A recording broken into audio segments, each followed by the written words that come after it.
Off top, hot water and cold water sound different when poured. It's all because of the size of the bubbles. Play the music. This is the Domonique Foxworth Show.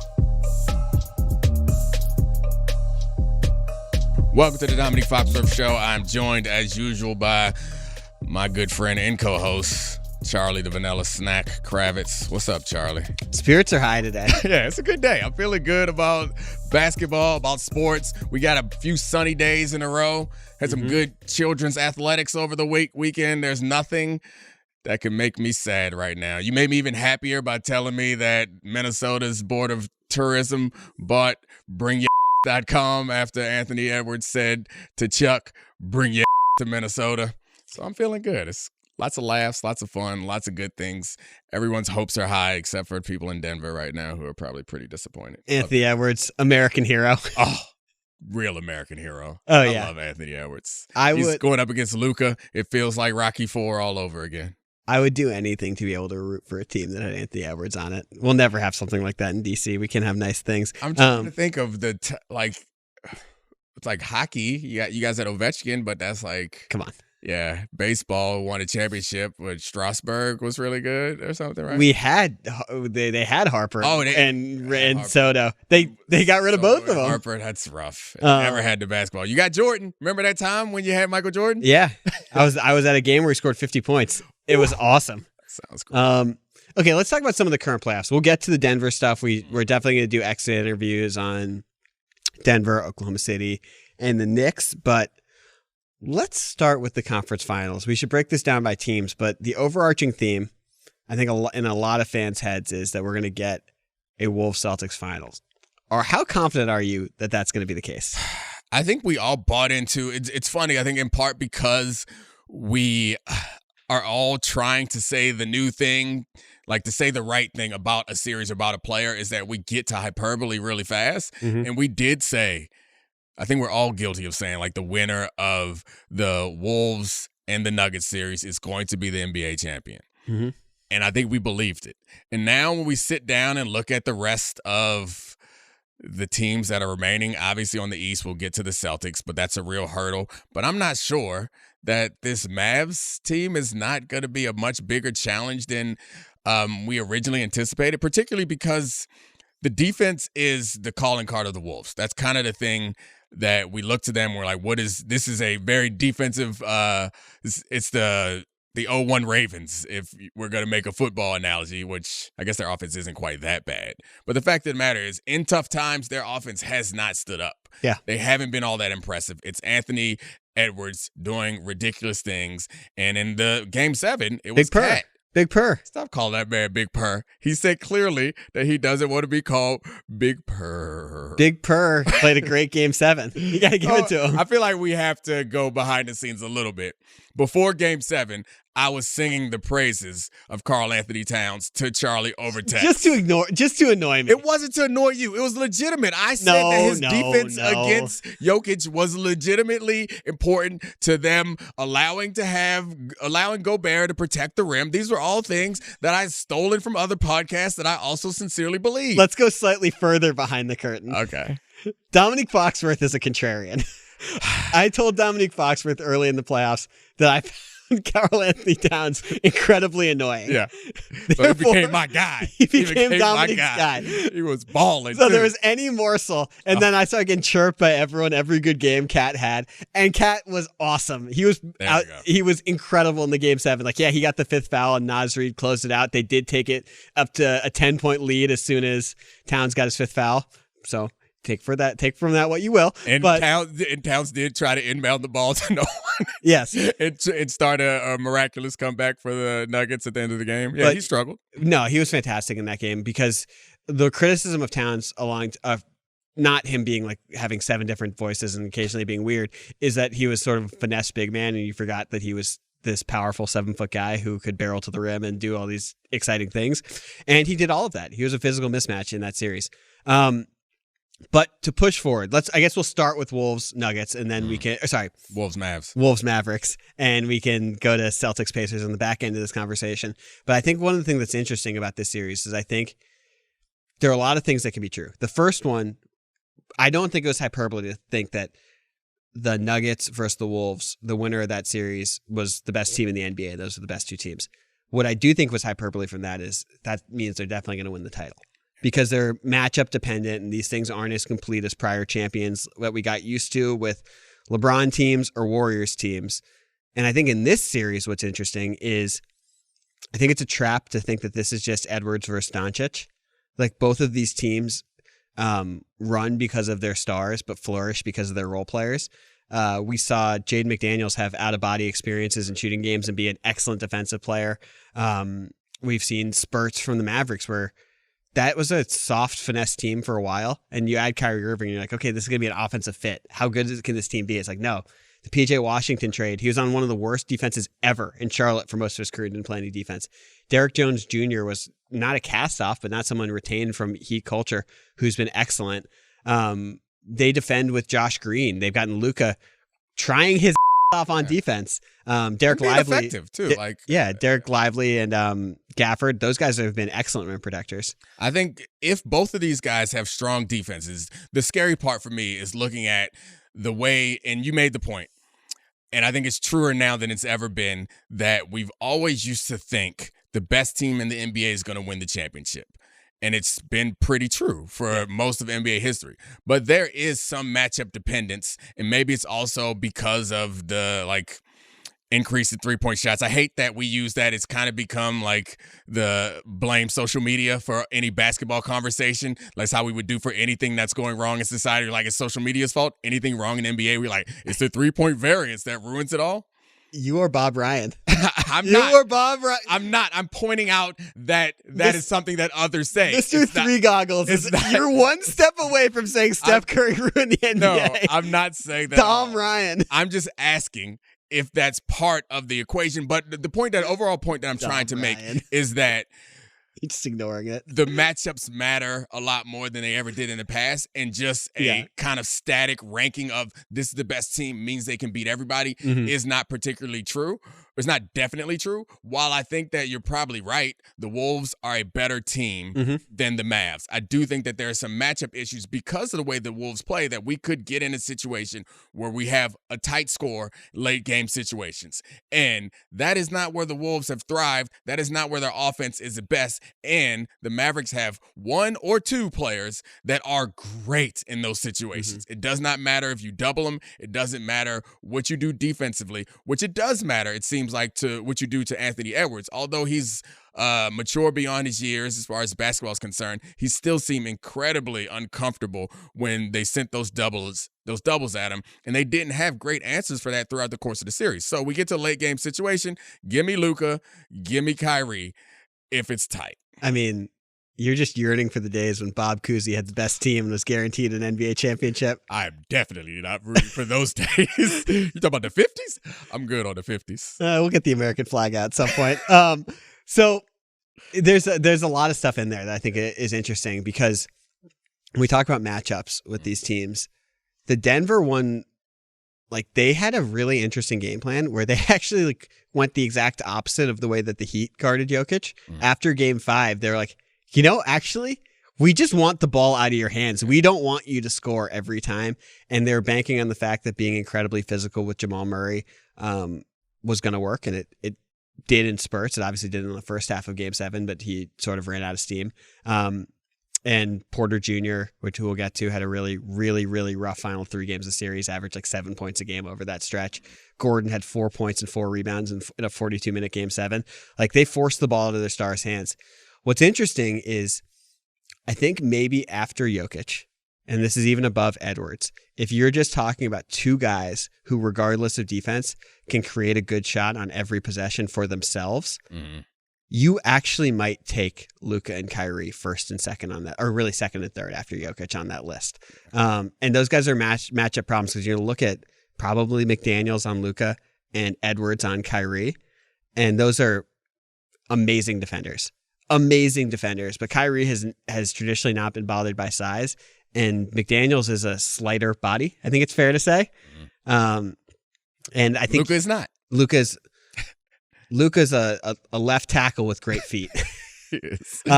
He's a dancing bear out there. Yeah, so are we going to see foul trouble? Are we going to see the Mavs be able to execute? I think that's it. There is one thing that's been a kind of a subtext for a lot of these playoffs is the officiating and how it's fluctuated within series and from series to series, and we'll see, because I think we look at that game 2 for the Wolves as the greatest defensive performance that we've seen in a long time. We also can look back at that game 2 and say, oh, they were letting them play a little bit. And I think the same thing. They turned fouls off on 2K. Yeah, I think the same thing is true of the game 7 in stretches. They were letting them play. A couple of those Ant steals were a little bit It's a hatchet physical. job. Yeah, so that's the styles make fights, and also the officiating is going to make this particular fight. Obviously Luka's he's a foul merchant. He with the refs. Yeah. We can say what it is. It can be really annoying. But the thing is, the Mavericks need it to be physical also. Like, they don't want it to be called that tightly. Like, part of the reason their defense transformed is because of the guys who were able to become like really physical. Like, they play a more grinded out style than I think the public realizes, because they have these finesse stars. And they have that track record. Like, I feel like Mavericks in defense, it's never been automatically. I think a lot of people are like that. I know when we started this playoff run, we started looking at all the teams, and I automatically assumed, like, yeah, the Mavs are good, but they can't play no defense. Then I started looking at the numbers like, oh, this is a different Mavs team. I still was like kind of dismissive of them making it this far, but it seems less surprising now that we're here. In your head, you thought he was Luka Doncic, and then you saw him out there sliding those big feet around, and you're like, what is going on? Even on a gimpy knee. You don't have kids, but you got such a dad sense of humor. It's just amazing to me. You do great at these sporting events that I spend a lot of time at, making small talk with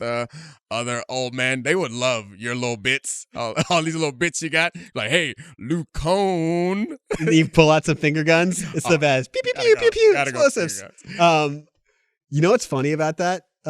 Is I use those jokes on my dogs, and they are just wasted.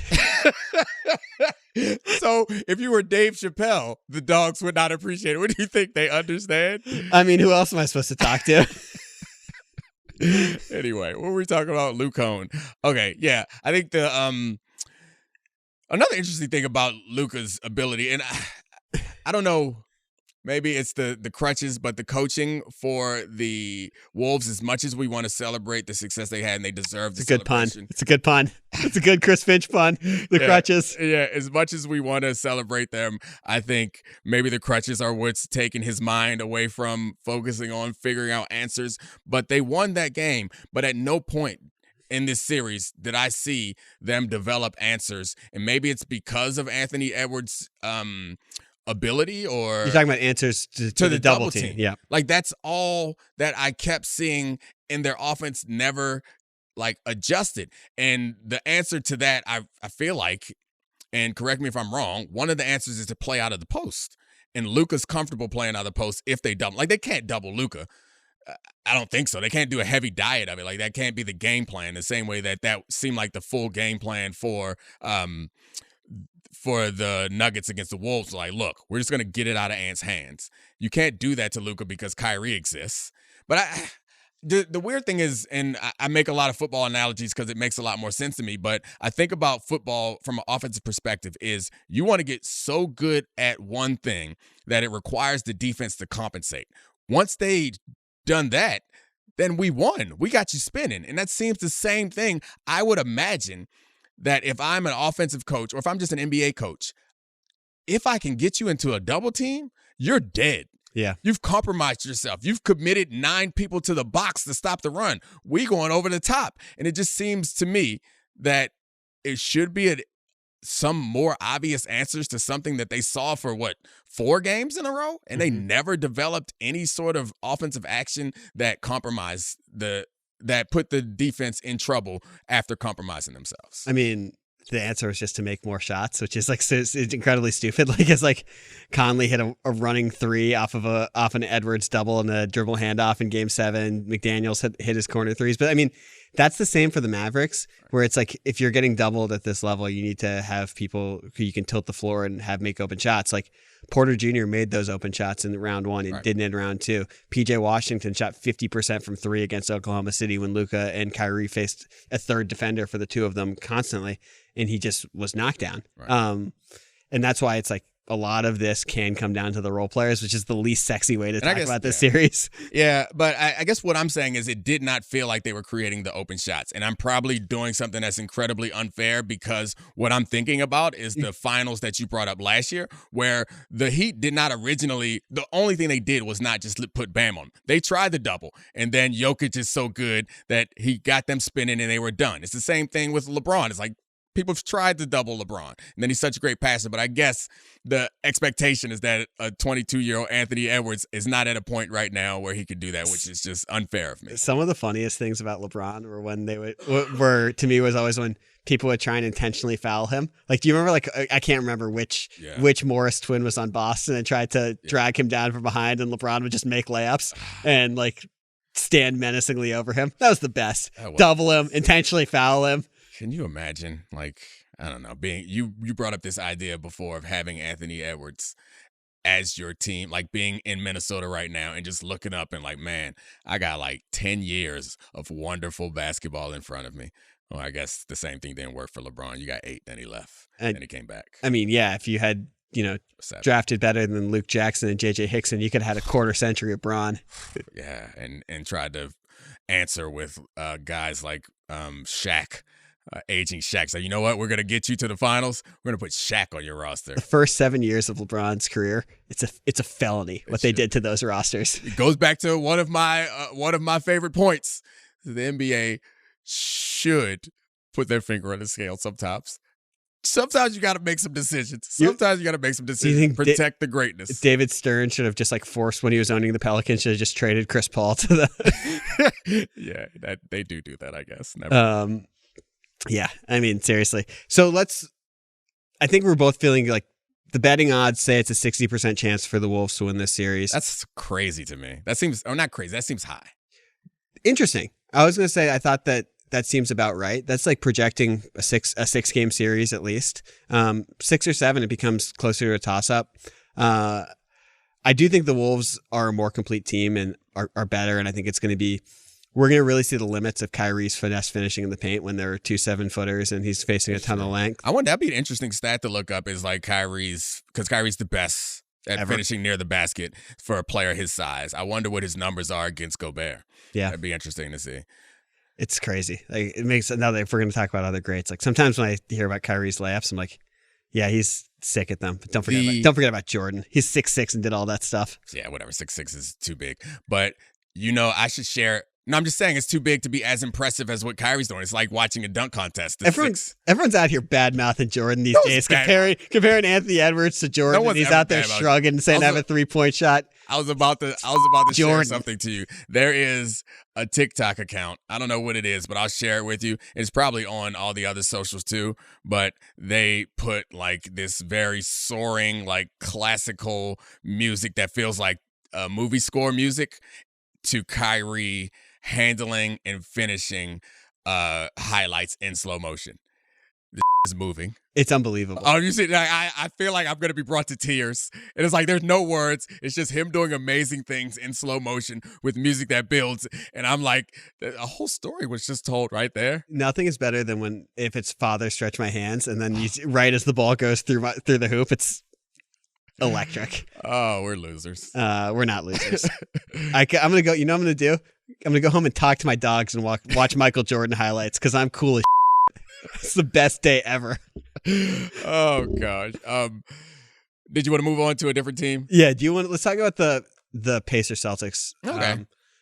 The Celtics are going to win. The end. No. Don't like Barkley came out of that series, thought it was going to be a 6 or 7 game series talking about the Pacers. He thinks that the Pacers have enough offense to make it difficult. And even though the Celtics have at times, it's been like frustrating to watch them offensively, they have been death by 1,000 paper cuts to these teams. They have like a +12 net rating, which would be like historically great through the playoffs. Do you think there's any chance that this becomes a closer series than we think?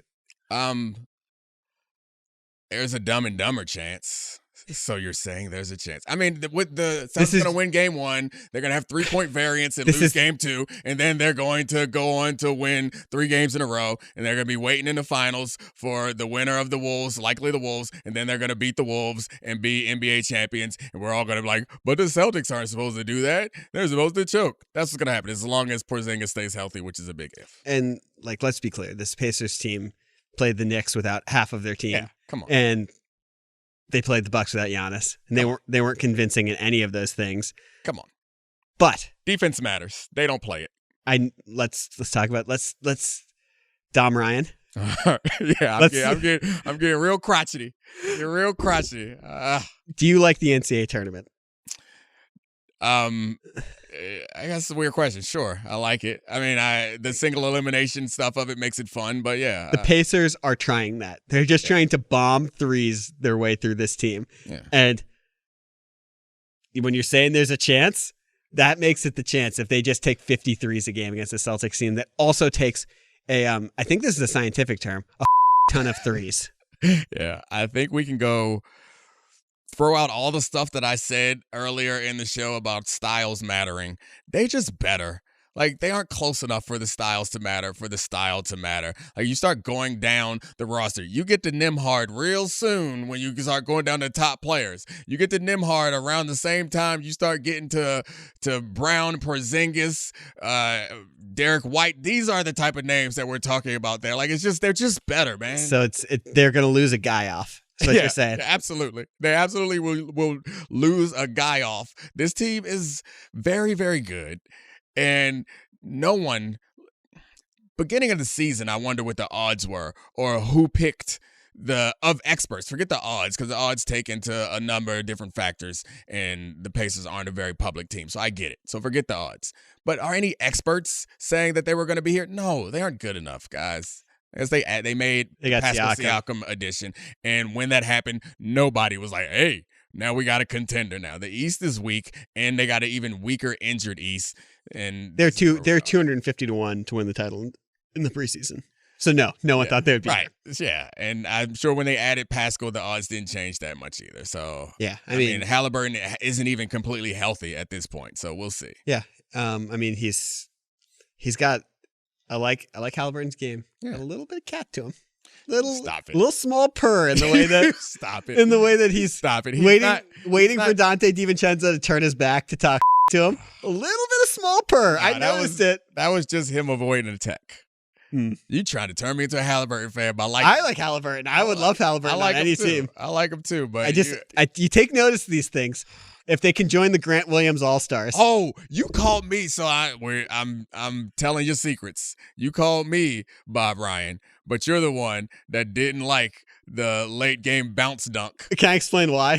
You can't explain why. The fact of the matter is, you are the guy who's like, hey, there's a right way to play. Stop all this showboating. Now you're gaslighting me. I'm not gaslighting you. The man tried to do, McDaniels tried to do a bounce dunk to put an exclamation mark on their upset Game 7 win, and they defended it. The Nuggets defended it, and you were like, this is classless. You called him classless. I was born in the darkness in DC. You've merely adapted to it. That's true. And that was some wizard. That was some wizard. Oh, gosh. That was JaVale McGee throwing the ball off the backboard in a blowout, where it's like, nah, man, you won in the second round. You didn't win the title, Jaden McDaniels. See, look at you. See, you're. So let's be clear. On the age off, you're older, because that's ridiculous. Who cares? I love it. So, do it. Okay, let's get one last thing on the Wolves thing. Play some defense. Yeah, he's an awesome defender. No, I'm saying if you don't want him to do a bounce dunk, play some defense. They did. Huh? They did. Exactly. So why are you complaining about it? It was fine. I'm just saying sometimes you got to look at these teams and be like, do you have the luck? Was that your championship? Here we go. Was that your championship? Well, no, here's the mental side of it. Is there any, you've been in locker rooms. Oh gosh. Was that their Super Bowl? Do you see is there any chance the Wolves could have an actual emotional letdown from playing in a series like that where it was so emotional, so hard fought? Jaden McDaniels is celebrating like he's a Washington Wizard player who got their 32nd win of the season. I think that the emotional swings, yes, there's a possibility for that. But honestly, that is what we're going to use to explain a loss if we don't want to actually go into what happened in the course of the game.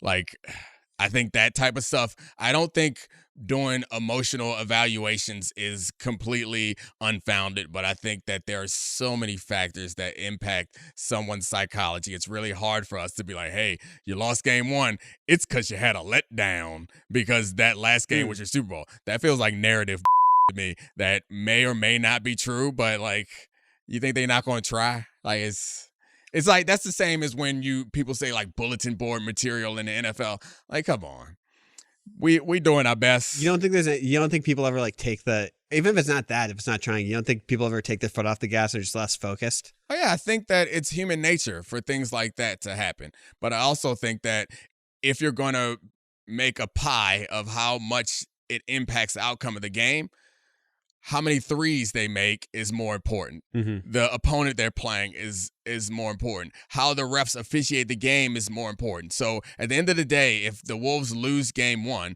it's going to be 80% because of something else. And we're going to be like, hey, letdown game, huh? Which may account for like 3%. And there's like 17 other percent somewhere that's not accounted for. And we're going to be like, hey, this is the one that matters because they let down. It's kind of dumb. Do you think there's in that series how much torch is on the line? Because like passing the torch. Passing the torch. Like Luka was the next guy. He made a conference finals when he was 22, and then now it's like, is Edwards? Can Luka take back the torch and say, "You will not replace me"? USA. You're trying to bring out my inner patriot. I think. Is there a torch on the line? Jokic is still the best player in the NBA. And he played so well. 34, 18, and 7 in the closeout game. The playoffs are so important to defining the next season's narrative and defining the future of the NBA. I do think that there is going to be a lot of heat around best player in the world coming out of who wins this series if they go on to win the title. It's going to be really hard to not seriously consider Anthony Edwards unless he goes 6 for 24 all the way through and they still manage to win. But it's going to be really hard not to say he's the best player in the NBA after that. And the same thing is true for Luka.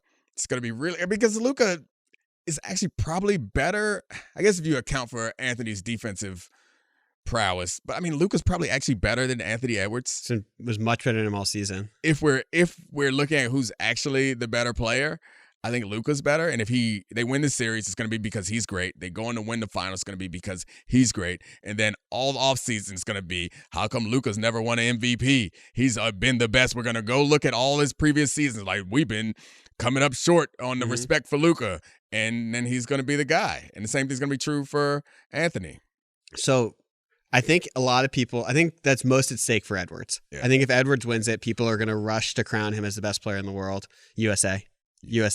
But I don't think it's necessarily true. I think Jokic, like, is clearly the best player still. I think it's like, we didn't have to rush to do it during the LeBron Golden State years after 2016. Like, we knew LeBron was still the best guy. And I know that, like, he has a title. He has 3 MVPs. We're going to get to the Nuggets' future prospects, but I think they're going to be around for several more years. So I think it's a tiny bit of a fool's errand, but I do think those guys, if they win the title, it's going to be hard not to be like, you guys are the. I think that will be the media narrative. Yeah. I think you're wrong about us still treating or still talking about Jokic as the best player. I think if either Luka or Anthony Edwards wins the title this year and is Finals MVP, I think that we are going to enter next season assuming that those guys are the top of the totally. I think whether it's true or not, that's what I'm saying. I don't think it'll actually be true, but I think people are going to talk about it that way. I think it's kind of dumb. Like, you're the one that just said that a letdown game is around the corner. So, yeah. And I mean, like, I don't think it's on the table for Boston. I think if Boston wins the title, no one's going to be like, Tatum's the best player. I think he has everything to lose. I know he has a lot to gain. He'll be like an elite player, but if he loses to the Pacers, that's tough. The fact of the matter is, I think I agree with you, but I also know that these series are a lifetime, it feels like. And that Nuggets-Wolves series is a perfect example of the roller coaster that we can go on. Mm-hmm. It went from, damn, let's reconsider this Jokic thing, to, oh my gosh, Jokic is Jordan, to, damn, Anthony Edwards is the guy. Like, that happened all, or Cat is the guy. That happened all in No one one's saying series. that. Come on, man. Yeah, I mean, I'm saying it. I mean, Big Purr. Big Purr played great. No, Anyway, but the point is, the fluctuations are there. I think I agree with you about the Jason Tatum thing, but Jason Tatum's capable of going off. If he dominates the finals, if he dominates Anthony Edwards, shuts him down defensively, scores 40 a game. and they could do that. He's not going to score 40 a game. Get the out of I'm here. saying if he does, you don't think he's capable? No. What? No. He's been a great playoff performer, but that stuff, 40 a game for a series? He's had, well, for a full series, he's had big games in big moments every season. They can also win when he goes 6 for 17. That's true. And that's why That's what we hold against him. That's why I said on our episode earlier that his legacy has been most negatively impacted by these playoffs. But the point I'm making is, if there is a scenario where he dominates the finals, you don't think that we're going to come next season and say, hey, we're really sleeping on him. He didn't have to exert himself. But we saw him matched up against Luka or Anthony Edwards. He outplays them for the course of the series, averages 32. That's reasonable. He could average 32 and is MVP, plays great defense. You don't think we'll be coming out of this saying, hey. Top 5 guy. Okay. I think you're probably right, but it was worth it. I mean, well, here's a question. Do you think you left that series? Do you think Edwards is better than Jokic? No. Yeah. Right. But I know that if Edwards wins the championship, that I'm not going to go into bar arguments like, hey. It's not about that, but we're above bar arguments. No, we're not. No, we're not. We're having one right now. No, we're not. This whole empire is built atop bar arguments. Empire? Yeah. Yeah, I don't know. It's just like the Jokic is so good, and Edwards, I mean, he affects the game in a lot of ways, and he's obviously cool as hell, and he's changed the entire dynamic of the team. He still went 6 for 24 in that game 7. It was like, if Cat doesn't show up or McDaniels doesn't show up, like, they don't cut that lead. Like, McDaniels had 4 threes in the first half of that game. That game 7. It could be a 30-point game without role players showing up. I imagine that's true for everybody, though. Definitely. Yeah. So, but it's just we had certain periods of that series, like the game 5 third quarter from Jokic is as good as anyone could play. He had 13, 15, and 5 in the first half of game 7 before running out of steam. Like, he's so good that, like, to me, this is, God, I used to defend, and I still do, like, those LeBron years so much, because it's like we saw it. You're still the best guy. Yeah. And like, anything could happen. If Edwards averages 40 throughout the conference finals and finals, it can change your thoughts. But like right now, it's hard to imagine either of those guys actually being better than Jokic. Yeah. Should we talk about the future for some teams? Let's do it. All right. Do some exit interviews. This is a big summer for a lot of teams that are actually close. This is one of the things that's interesting about there not being definitively best teams now the way there were during other runs is Denver, Oklahoma City, the Knicks, I think, can all feel really close. We're going to ignore Cleveland because we went through all of the things that have gone wrong with that organization. We don't even know where Donovan Mitchell will be next year, or Garland, or Mobley, or Kobe Altman. But we should talk about the next steps for those teams. And let's start with the dethroned champions. If you're Denver, do you do the Spurs model, which is what Calvin Booth, their GM, so it seems to want to do, of drafting and developing dudes and building with a long runway? Or do you try and shake it up? Do you overreact to this series? I mean, when you phrase it like that, I don't. Well, it's not. Or do you react to the result of this series? Okay, so I think it depends on what actual options you have. Traditionally, I would think that in the NFL, I would say stay good, stay in the playoffs, single elimination tournament. The more times you get in the playoffs, the more likely it is you'll win the championship. Basketball has always been different, where it's kind of like, hey, if there's a move to be made that would definitively make us the best team in basketball.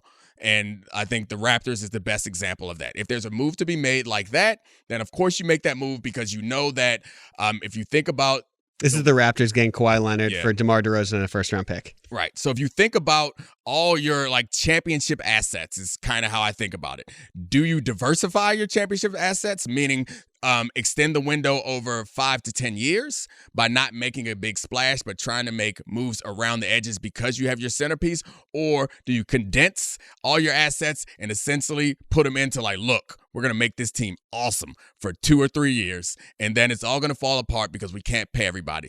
That's the question that I think you're asking. In basketball, I think that's normally the way to go because the windows are small and because it's a 7-game tournament all the way through. If you're actually better for a shorter period of time, then you're more likely to win a championship. However, the question is, if that move is on the table for the Nuggets, I say make it. But I can't find that move. Mm-hmm. Like, I don't know where that move is right now, given that they're already past the second apron. They will be if they re-sign KCP and Reggie Jackson. Okay, well, they're likely to be close to that. I don't know what the move is. That's the hard thing for me to imagine. And also, you can look at this season and accept the fact that you lost in Game 7. You were up 20 points in Game 7 to a team that is very good, that you also know you can beat. It does not feel like this is a blow-it-up situation. Not blow-it-up is the wrong word. This does not feel like an all-in situation to me unless something drastic happens that makes Kawhi Leonard available for a star in a first-round pick. I think they could get Kawhi Leonard if that's okay. Okay, but the modern-day Kawhi Leonard. Yeah. So there's here's what's on the table is like, do you try and convince a guy like Tyus Jones or a backup center to take close to the veteran minimum and try and win a championship because Jokic makes everyone's life so much easier? They obviously need another ball handler and creator. They need a backup center, so Jokic isn't the only big guy they can play. But the low-hanging fruit here, they're not trading Murray. Yeah. They're not trading Jokic. They're probably not trading Aaron Gordon because the chemistry with those three is amazing. It's Michael Porter Jr. Right. That guy was, as LeBron called him, a bleeping laser in the Lakers series. He's been a knockdown shooter with an incredibly quick release. He fell apart at the end of Minnesota series. He's had a lot going on in his life with his brothers. It's completely explainable. He also has, before the draft, a scout said that he had the back of a 70-year-old. He wears a drop foot brace because he doesn't have full control of one of his feet from the back injury. I don't know, and he's getting paid a max contract. The question is, do you try to trade him because his skill is incredibly unique and high level, but it's also shooting from a wing player seems to be something that can be replaceable and found? Or do you keep that continuity? Because I don't know what you're going to get back from him. It might be more bites at the apple. It might be okay role players, but they need to also be able to find guys like the Christian Browns, Peyton Watson, Zeke Najee's. They have to become usable players for that team. There were stretches where he was not closing games, which is unheard of for a max player. Mm-hmm.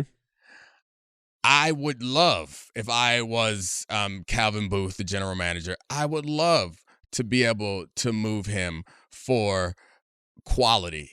But I don't know that that's that feels like one of those, if you're a fan of the Nuggets, you're convinced that you can get a good deal, but there's no one who is going to accept that deal because of his back injury. He's not a piece that you want to build around. He's not a piece for a future.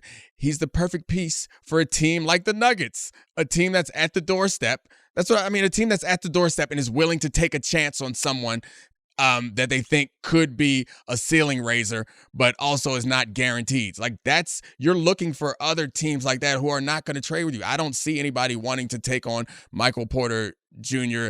in all of his issues because he also doesn't bring, despite the fact that he's 6'10 and incredibly athletic, he doesn't really bring the things that you would expect from a player like that. Like, he's not a shutdown defender. He's not a slasher and a finisher. He's a catch-and-shoot guy, right? Doesn't pass. Yeah, he's a catch-and-shoot guy who's getting overpaid. Like, I don't know who wants him. That's all. The thing is, like, when he was at his best, his three-point percentage was so outstanding. It was like 45% for his peak year. But the last 2 years in the postseason, his performance has fallen off a cliff. Last year, he averaged 12 points on 11.4 shots per game on 32.7% shooting from three. This year, it was 10.7 points on 10 shots on 32.5% from three. That's not actually a floor spacer. Yeah. And he's a weird player because his athleticism is sort of useless. Yep. Like, he doesn't vertically stretch at the rim. He's not an incredibly fast guy who's cutting.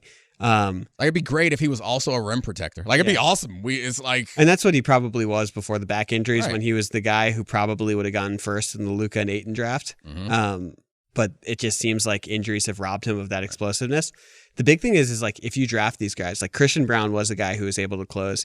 He's a useful player. He's not fully developed yet. Peyton Watson's a first-round pick who was a one and done from UCLA. Zeke Naji had flashes as a rookie.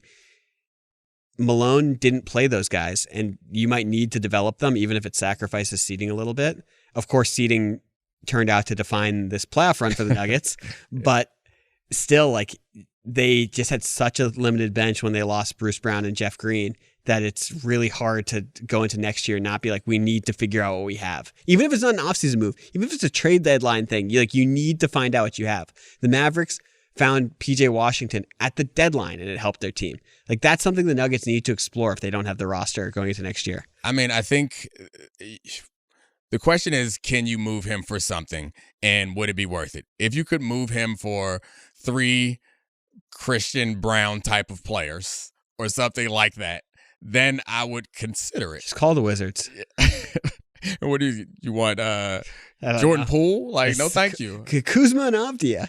Can that be a Porter? I think those are things worth considering for them. But I also think that most teams, you're either looking for a team that's willing to take a risk on his high ceiling or a team that's bottoming out. And that's a hard thing to find. So I think the best case scenario is, honestly, it's kind of a merge of the two, where you are moving with this big piece, but you're moving it in order to get a couple more dice rolls. Like, maybe one of these 3 or 4 young guys are in a situation that is not getting the best out of them, and here with us we can get something higher out of them. Yeah, or just run it back because you barely lost to a great team. And they might look at the Wolves win the title and roll these teams. It's like, we lost a toss-up to the team that won the title. And we're fine. We're fine. Murray was hurt. We're fine. The question with Porter is a lot of like ceiling. Is it ceiling, or is he what he is now? And like, he is what he is. Yeah. But like, it does a team look at his length and his shooting ability and think that, like, if you're a bad team, like, we could get more out of this if he's on like the Bulls or the Wizards. I don't know.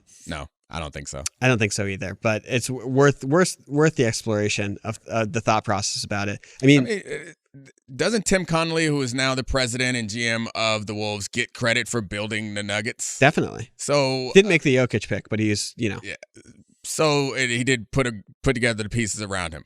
So this is a big question for Calvin Booth, which is a weird spot for a general manager of a 3-time MVP and an NBA champion team to be like, hey, but are you really the architect of this? Now this is time where you make these decisions that we'll find out how much of this is actually your idea now, or am I getting a little over my skis on this one? No, I mean, I think that's like, this is what happened at the end of, like, it happens with a lot of teams. It's like, can you hit around the fringes? How responsible are you for improving the roster that's already there? I mean, like, if you look at the 2020, I'm not comparing them to the Warriors, but the 2022 Warriors, they hit on role players in a way that was like exceptional. Like what they got out of Otto Porter Jr. in the playoffs, it's like, that's like the perfect find for a team like this. Someone who's so reliable and such a high basketball IQ and has like a multiplicity of skills that can fit in. They found that with Bruce Brown and with Jeff Green last year, and they were sorely missing it on this team. And they had better health last year as well. But Brucey B. I mean, it's gonna be awkward because of the way that people think about Michael Porter Jr. But it's like coming up with trades. It's like, can you call up Atlanta and get Bogdan Bogdanovic and Sadiq Bey? But is it DeAndre Hunter plus a center? Okay. Like, so that's the thing, is this feels like you're making these trade ideas from the Denver Nuggets side.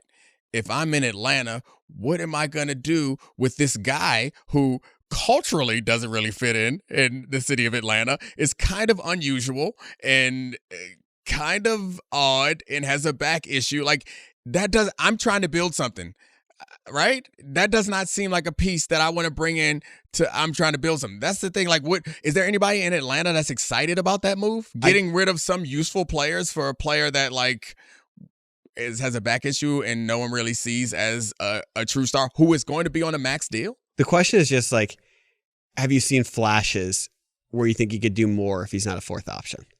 And I've seen enough of him, and I was really high on him. I remember doing shows with Bomani when the Nuggets first started to get good, and Bomani like started to buy into Jokic, where I was like, wait till they get Michael Porter Jr. going. And maybe this is just my... I used to bicker with both of you guys about that so much, being like, what are we doing? Yeah, maybe this is my revenge. It's like I'm just mad at him because he never quite lived up to what I thought he could be. Because once it seemed like the back wasn't debilitating, I was like, wait, you just wait. Give him a couple more years. You just wait. Ignore his tweets and comments about politics. Just wait till he gets on the floor and let him hoop. And it never came to fruition, so I might just be dimmed on that. But I have a hard time imagining that any team that has 2 or 3 quality players is looking at him like, man, this is going to be the piece to do it for us. I mean, it's a waste station for a contractor of someone who can rehabilitate it and get more out of it. Like, that's what you see sometimes in the NBA is like more opportunity, more shots. It's tough. You can't dribble. It's tough seeing you can't dribble. But so I think we're both in agreement though. Yeah. Just don't freak out. Play it by ear. Cause like don't freak out. We'll see how that team looks at the trade deadline next year. Don't freak out, but be ready to adapt. Yeah, be ready to adapt. Because if something happens where someone becomes available that fits the needs that you have, I'd sell it all to add the right person to this team. It almost guarantees your championship. I'm going to tell you something. Anyone can fit. Pretty much anyone's going to fit with Jokic, which is one of the amazing things about it. If you can find a quality player, he's going to fit with Jokic, and Jokic is going to fit with him. Like those guys that's a really rare magical piece that makes everyone around him better. He's magical. He really is. I mean, what do you think? How much involvement do you think Jokic has as a multiple-time MVP, a guy whose legacy is going to be impacted by this? I just remember how involved stars seem like they used to be. LeBron. Jokic, I mean, it's not just LeBron. LeBron was like the first one, but like all the stars seem really involved at a point where it's like you have to clear this with your A1 guy. I don't have Jokic as the guy that is meddling in front office things, but should he? That's the question I was going to ask you. Is this a time where he has to lean on the GM and be like, we need better than this? Like, them kids. Yeah. You're going to have to play these kids. I think your point is right about the trade deadline next year.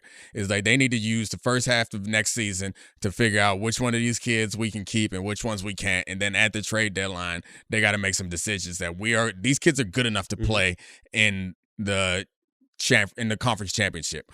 Or these kids are not, and we need to find someone who is. I mean, it's going to come back to the Mavs. I make that role player comment again and again, but like part of their identity is PJ Washington and Daniel Gafford, and those are guys that were not on the team to start the season. Absolutely. Let's go to OKC. This is the one that I think is the most interesting. Mm-hmm. They have 15 first-round picks over the next 7 years to play with. They have Chet.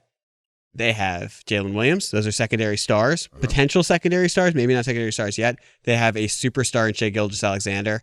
They have an unplayable player right now in Josh Giddey. And won't be there. Yeah, well, they're going to have to trade him. And the question is, are you patient?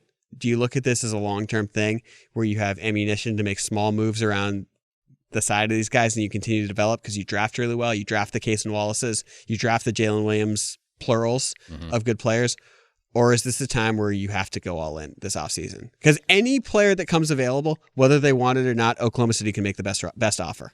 Yeah.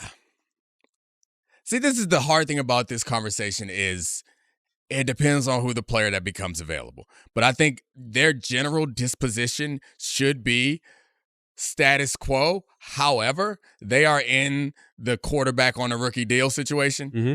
And they have 2 years without another max contract. Yeah. So, like, it's worth taking a risk on someone that's a free agent.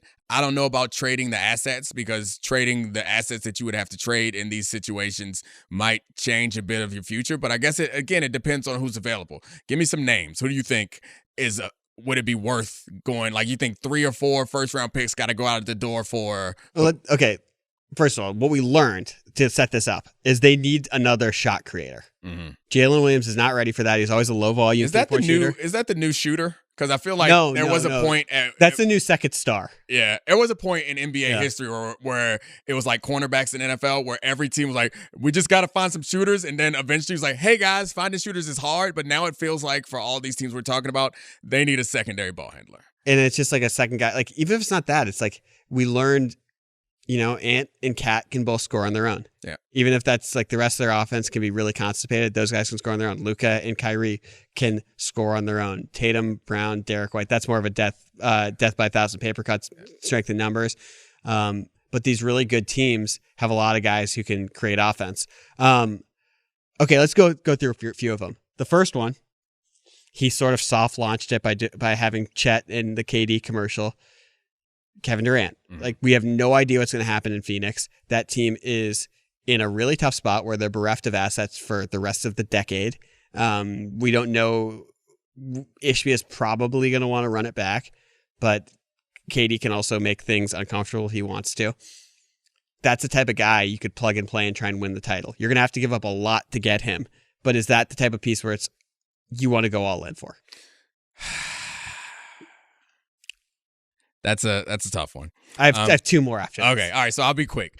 I love KD, and KD is a player that can fit anywhere. He'd be a great asset to add to this team.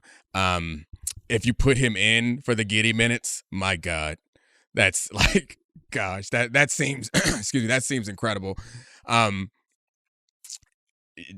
gonna say yes. I do that because I think that makes them really good, really fast. The locker room dynamics is a different story altogether. You could try and sign Paul George outright. Bring him home, back to Oklahoma City. Yeah, I think I like that more because it doesn't involve trading assets. Paul George is not much of a risk at all. You have the cap space. You have the money. You don't have to trade things away. He's not as good as KD, but I think, again, in that Giddey role, he'd be incredible. Yeah, he's still a better defender than Durant at this point. Yeah, he's a phenomenal three-point shooter. He's a natural beta. It's perfect to be. That feels like an insult, but it's not. I know you didn't mean it as one, but it feels like one. A couple more. This is one that I think is going to piss off Ryan Cortez. Okay. Why don't they?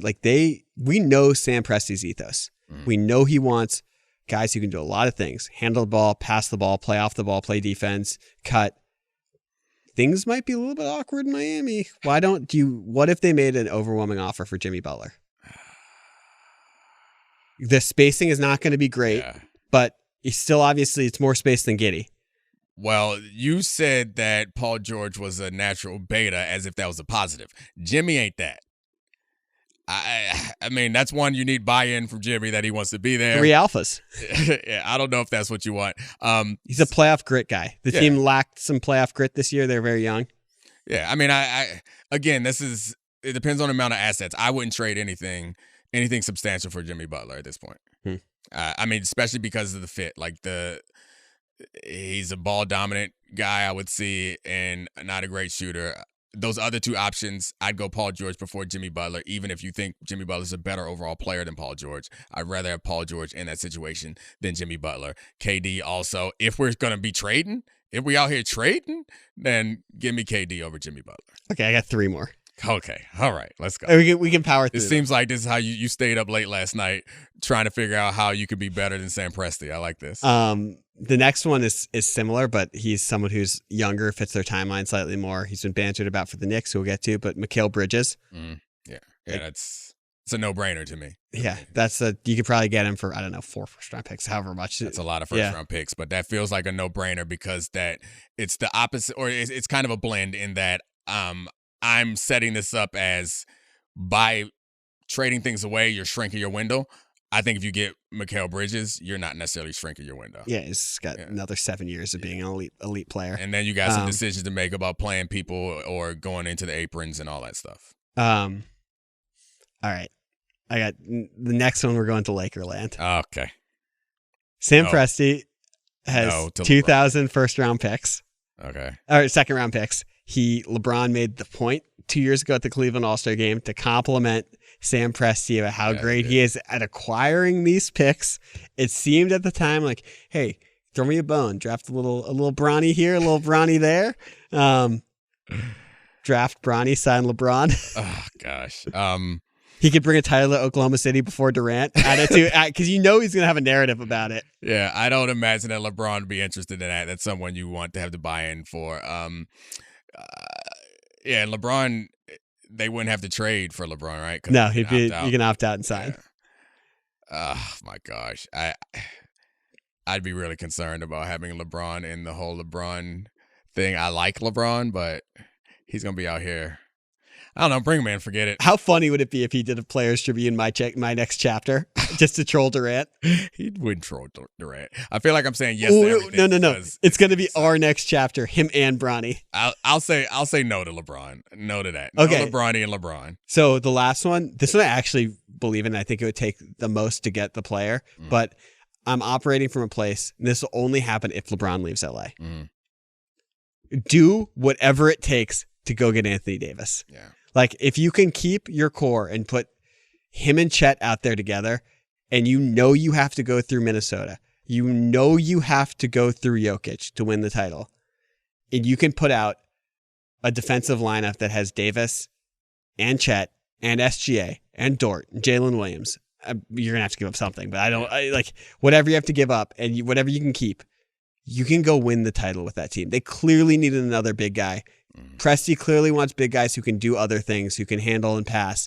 AD fits that perfectly. Yeah, I love that. I mean, it's the AD health question is the one that's always hanging over. And he's a true beta. Yeah. Every time he falls, you're going to be nervous about it. But that does feel like a perfect fit, especially for the matchups that they have to go up against. I love that as a choice. I think Paul George, if I were to rank them. Ooh, do you want to draft them? No, I'm just kidding. If I were to rank them, especially based on likelihood of taking place, I think I go Paul George. AD's out of it. That's not happening. I'm sorry, because LeBron's not leaving. AD and LeBron at the bottom of it, although I love the AD fit. I go Paul George, number one. You know, they should get Chris Paul. Go get Chris Paul. Yeah, go get Chris Paul. Bring him back home to OKC. Yeah. Teach SGA how to play point guard because SGA needs to be taught. Honestly, I think the Paul George is the perfect one. I don't know that I like anything else as much as I like Paul George. Bridges or George, similar type of players. Yeah, Bridges. I forgot about the Bridges one. So Bridges or George, yeah. Yeah. Last team. Let's talk about the Knicks. Okay. Their series and season ended just by OKC should love us. We talked more about the Midwest small market team than the Knicks because the Knicks are going at the end and it's less exciting than OKC. I mean, it's the saddest bing bong. I want to call them like a bright future Knicks team, but we don't know. Like, everyone is so hurt and like the attrition on that roster. How do the Knicks find another star to pair with Brunson? It's clear that, like, obviously that could be a Durant landing spot. That could be a Bridges landing spot. That could be an Embiid landing spot. How important is them to figure it out? And if you're bringing in an Embiid or a Durant, their bones would disintegrate if Tibbs is the coach. Yeah, they couldn't play in the Tibbs system because he does not understand load management. I mean, Bridges is the front runner, right? That everyone wants. Yeah, the Nova 4. Villanova thing all back together. So I think it's a move that they are going to try to make, and they probably should make. The Embiid and Durant, like Durant, I don't think Durant is the move that they want. It's the all-in move that requires a trade and a bunch of assets. It's what the Knicks would have done for 20 years. Is F it up and get a star who's at the end. And I guess Embiid would fall in the same category. Even though he's younger, his body feels like it's about the same age. Like, I think it's the Bridges move is the move to make there. It seems pretty straightforward and simple to me if they can get it done. I kind of think they should go get Embiid. Yeah. Why? Because you can win the title. Yeah, Brunson is so good. Embiid is still so good. And, like, yeah, of course, he's been an absolute farce of an MVP in his playoff performances for years, and his behavior was bizarre during those series. But he is an incredible talent. He is. So how many years left do you think you have Embiid at this level, realistically? He's never been healthy in the playoffs. 3? 2.5? Yeah. Yeah, that to me seems... that's a risk I'm not willing to take. Maybe I'm gambling averse, but that feels like a higher gamble than I'd be comfortable with. Especially, then you have to fire Tibbs because there's no way that Embiid's knee and Tom Thibodeau could exist in the same organization. I just like a roster with Embiid with those guys around him would be fascinating with Brunson and Hart and DiVincenzo and Anunoby. And bringing Randall back. Yeah. I mean, you'd have to trade Randall for the money for the Embiid thing. He'd be in any of these trades. Yeah. But I would love to see it. Yeah.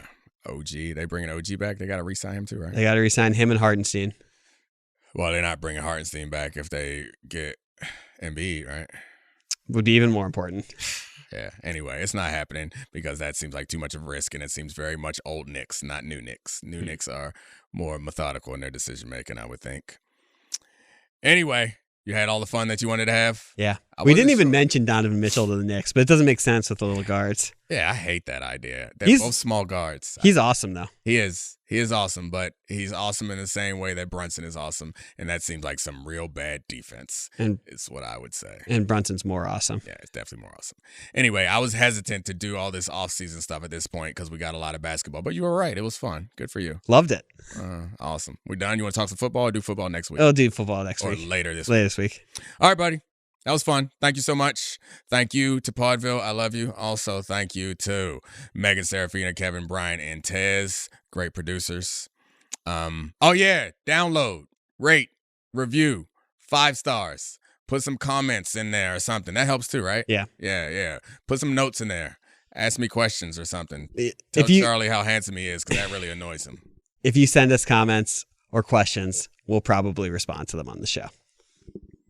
Charlie's out here making promises that we didn't talk about before the show. I said probably. Okay. It was an important adverb. All right, well, we'll see. Better be good questions. All right, we're out. This is the Domonique Foxworth Show.